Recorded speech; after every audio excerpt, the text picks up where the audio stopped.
నేను ఒక విషయం మాత్రం చెప్పదలుచుకున్నాను. మా అంబేద్కర్ గారు ఏం చెప్పారంటే ఇంటర్ కాస్ట్ మ్యారేజెస్ జరగడం వల్ల సొసైటీలో ఈ తారతమ్యాలు అనేవి తగ్గుతాయి అని చెప్పారు. కానీ దానికి నేనే ఉదాహరణ. నేను బ్రాహ్మణ్ అండి, మా హస్బెండ్ ఎస్సీ మాలా కమ్యూనిటీ.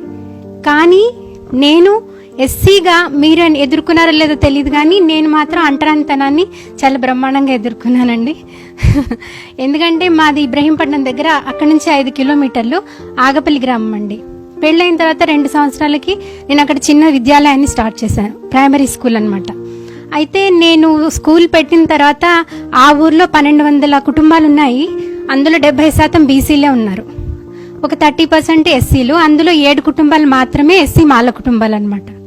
అయితే నేను ప్రతి ఇంటికి పిల్లల కోసం వెళ్ళేదాన్ని. వాళ్ళు నన్ను చూసే చూపండి, నేను పుట్టి పెరిగింది బ్రాహ్మణ్గా కాబట్టి నేను మొదటిసారి అప్పుడు ఫేస్ చేశానమాట. ఏంటి చూపు, ఏంటి అసలు నువ్వు మా ఇంట్లోకి అడుగు పెడతావా అన్నట్టు చూసేవాళ్ళు.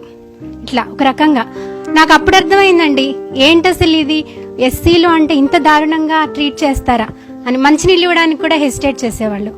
ఆ రకంగా నేను పెట్టిన స్కూల్లో 2 సంవత్సరాల వరకు మా ఊళ్ళో నుంచి ఒక్క పిల్లాడు కూడా రాలేదండి.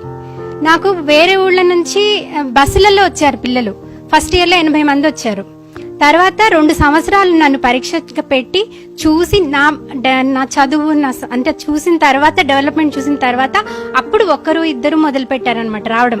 అంటే మేము ఎస్సీలం అన్న విషయం బయట వాళ్ళకి తెలియదు కదా, చుట్టుపక్కల గ్రామాల వాళ్ళు వచ్చేవాళ్ళు. కానీ మా ఊరి వాళ్ళు మాత్రం వాళ్ళ పిల్లల్ని జాయిన్ చేయడానికి ఎట్టి పరిస్థితుల్లోనూ ఒప్పుకోలేదు. ఎందుకు అంటే ఎస్సీలు నడుపుతున్నారు స్కూల్ కాబట్టి మేము జాయిన్ చేయమనే మాటే డైరెక్ట్ గా. ప్రతి సమ్మర్ హాలిడేస్ లో స్కూల్ మూతపడిపోతుంది, ఎస్సీల స్కూల్కి ఎవరు వెళ్ళొద్దు అని నా వెనకాల ప్రచారం చేసేవాళ్ళు. ఈ రకంగా నేనే ఫేస్ చేశానండి.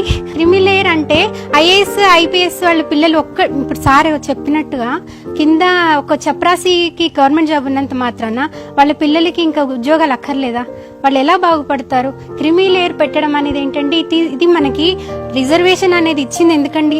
అంబేద్కర్ గారు కేవలము ఈ అంటరానితనాన్ని రూపుమాపాలి అనే ఉద్దేశంతో ఏర్పాటు చేయబడింది, కానీ అది పవర్టీ గురించి కాదు కదా. It is not an anti poverty programme.